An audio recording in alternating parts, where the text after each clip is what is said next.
Well, good morning. It's Thursday morning. Today we're going to read Luke 4:38 to 44. Jesus arose and left the synagogue and entered Simon's house. Now, Simon's mother in law was ill with a high fever, and they appealed to him on her behalf. And he stood over her and rebuked the fever, and it left her. And immediately she rose and began to serve them. Now, when the sun was setting, all those who had any who were sick with various diseases brought them to him, and he laid his hands on every one of them and healed them. And demons also came out of many, crying, "You are the Son of God." But he rebuked them and would not allow them to speak, because they knew that he was the Christ.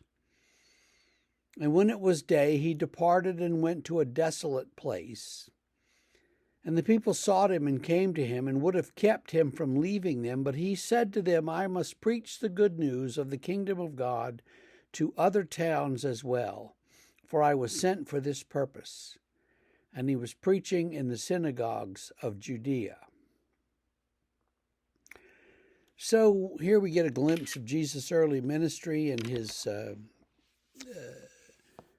peripatetic nature of his ministry. You don't know that word? Look it up.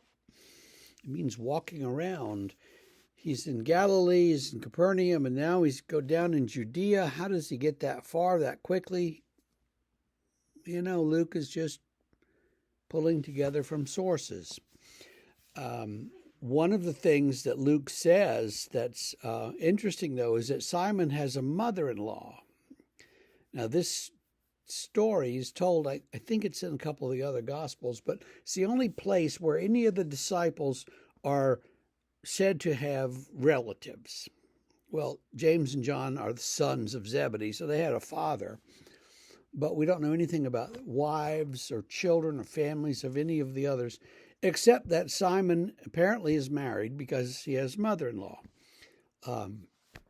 In those days, it would have been normal, very normal, almost expected that a young man would get married at a certain age.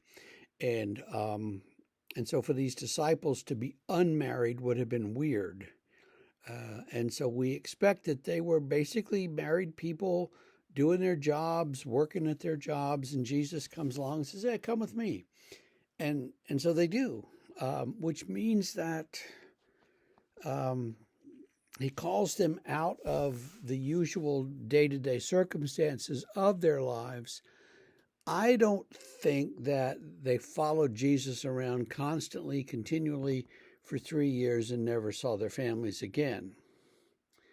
I think that they followed Jesus, and he went somewhere for a few weeks, and then there was a couple weeks, and there's no plan, and so they go back home and see their wives and fish for a bit, make some money, and then they're off again, following Jesus.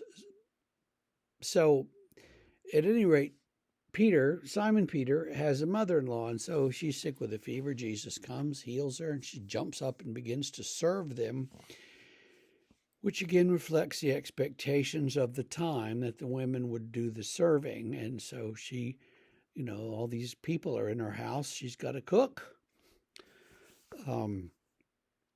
We don't read it quite the same way. We think she was just sick. Give her a rest and somebody else cook. But that's the way it was. And then he goes out and he's, kind of trying to find a place to be alone. And they keep coming and coming and coming. Everybody's sick and wounded and has an injury or a disease or a demon's possessed him. And he just, if I read it right, he works all night healing these people. And then he finally says, I've got to go other places. And so, bye. There's a scene in Jesus Christ Superstar, which is not the best source for biblical studies, is it? But there's a scene in there where they're just constantly around Jesus and everybody's, yelling and singing, heal me, heal me, heal me. And finally he just screams, "Heal yourselves," because he's kind of overwhelmed by all of the need. And the need certainly in the world is overwhelming for any one person. any one congregation to deal with. You may feel that way if you're dealing with helping the poor who come to the door. Everybody comes. Everybody needs $300. Everybody is going to be, their power is going to be cut off. They're going to be evicted. Something terrible is going to happen tomorrow or today if they can't get help. And you just wonder, why in the world did you wait so long? And it's overwhelming. Well, don't be overwhelmed. I mean, even Jesus felt some of that, but let's not be overwhelmed by it, because